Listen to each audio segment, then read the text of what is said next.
to have as gold as he can. And he refused all of this for the sake of Allah.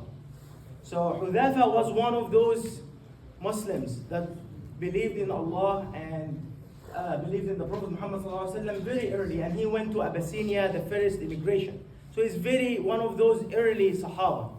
And during Umar ibn Khattab, he was one of those people who were sent to Sham. So the first battles happened in Sham. He was the leader, Abdullah ibn Hudhafah, as-Sahmi. And it was a problem at that time because he was captured among other Muslims. And the king of Rome at that time, or Byzantine, he wanted to know what are these people doing. Like in few years, you'll find Muslims growing everywhere, going everywhere. That was a phenomenon. So the king asked his soldier to just look and see who is the best among those people. So his soldiers came and told him, we see that they all praying all the time. They are very pious people, but we see one of them are very, very hard working in the ibadah and worship. So the king told them, okay, can you bring this person to me? And then he asked about him, and he know that he is one of the very early Sahaba and the companion of the Prophet. So the king got an idea. If I can get this person in my sight, I can do whatever I want after that with those people. So he get the Abdullah ibn Hudhafah, and told him, listen, you are captured, but I'm offering you half of my kingdom, and I will let you marry one of my daughters, and you rule with me. And he told him, Abdullah ibn Hudhafah, he says, if you give me all your kingdom, and all your people kingdoms, and all the Arab kingdoms, to leave this religion for 1 second, I wouldn't do it. So imagine when we think about early Muslims, how did they do what they did? We really need to understand and read about them, how hard faith they had. When we think about some people, they are hardcore, we tell them why are you hardcore in this and that? We need to be hardcore in our faith and our iman. We need to be very tough when it comes to our iman. Some people leave their iman because of some gold or some positions or some temptation. See how our ancestors, they were. So Abdullah ibn Hudhafah, when he responded to the king in that way, he was very upset and he was very insulted. So he told his soldiers, we need to figure out how to incline this person. So they told him, he's still young, he has been away from his people for a long time. So he sent him back. In some narrations, that he sent him to his prison by himself for a few days with no food, no water except wine and pork. And he was almost dying. And the soldiers told him that he didn't eat or drink. And then he asked them to get Abdullah again. And asked him, why didn't you eat or drink? He said, although it's lawful in my religion that I can eat when it's necessary pork and I drink wine, I didn't do it because I don't want you to feel a higher hand over Muslims. Then he was very more upset and asked people among what is the option here?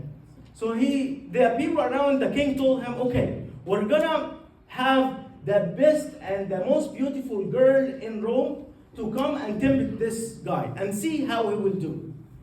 And we know how the temptation with women, and we just read in the Quran, زُيِّنَ لِلنَّاسِ حُبُّ الشَّهَوَاتِ مِنَ النِّسَاءِ. The first thing that Allah mentioned when in the verse that the lust, that desires that Allah made for human being, it was women.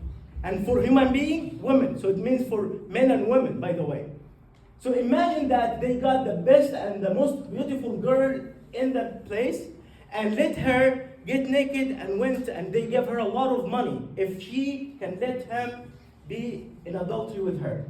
And as soon as he saw her, he said, لا حول ولا قوة إلا بالله. And he closed his eyes and went to a corner of the prison and stayed there. And she tried everything. And she couldn't for hours.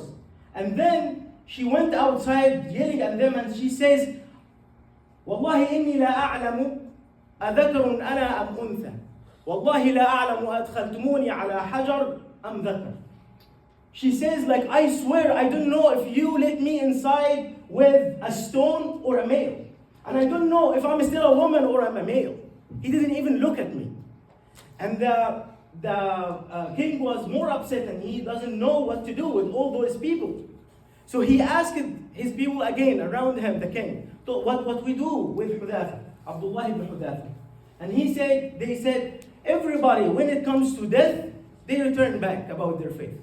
So let's threaten him with being dying soon. So he asked his people to get or boil oil very hard, like 3 days. And then he asked two of the people with Abdullah ibn Hudhafah to come with him. And he told him, if you didn't return back and become a Christian with me and rule with me and accept my offer, you will die. And he told him, I wouldn't leave my religion even for a second. Then he asked the soldier to take one of his inmates and put him in the oil. And as the book says, their bones just appeared as soon as they throw them in the oil. And he started to cry, Abdullah ibn Hudhafah. So the king thought that he is scared, finally. And he asked, well, why are you crying? He told him, I'm crying because those people you throw in the oil, we have been in a competition to see who's going to go to the paradise first. I have been trying to do my best. Whenever they fast, I fast more. Whenever they pray, I pray more. And now they have been the best because they went to Jannah before me. Then he says that there is nothing that I can do for this man. So what would I do? He told him, listen, if you kiss my forehead, I would leave you. I would let you go. He told him, no, I wouldn't kiss your head. Then the king was so mad, so he told him, okay, would you be okay with freeing 40 people with you? And then he told him, let me go and ask Allah subhanahu wa ta'ala. And he made istikhara, and after 3 days, he accepted the offer. And in some narration that he was freed with 300 Muslims with him, just for one kiss. And although that, as soon as they returned back to Medina, Umar welcomed this Sahabi, Abdullah ibn Hudhafah, and kissed his forehead and told him, it's actually for every Muslim to kiss your forehead as well. And when the Sahaba was making joke with Abdullah and saying you are the one who kissed the dummy guy, and he says, I swear I was just spit on him. It was not even a kiss. Imagine how when you have some interpretation sometimes, when we see our ancestors, these are our Sahaba, those people that they spread Islam everywhere. They were not very easy to be tempted. We get tempted so easily in this life.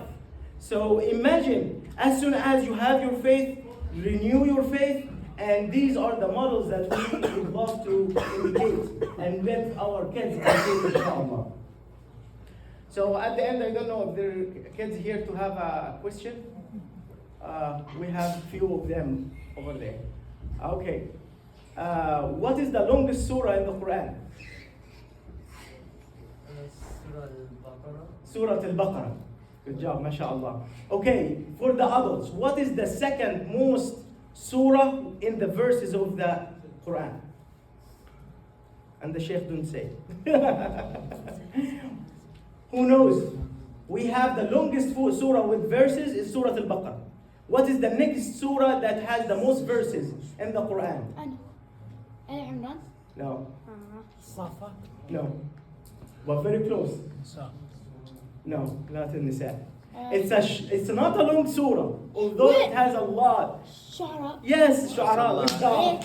Shu'ara is the second most surah has, because it's very, very small verses, and it has the second most verses. أقول قولي هذا وأستغفر الله لي ولكم سبحانك اللهم وبحمدك أشهد أن لا إله إلا أنت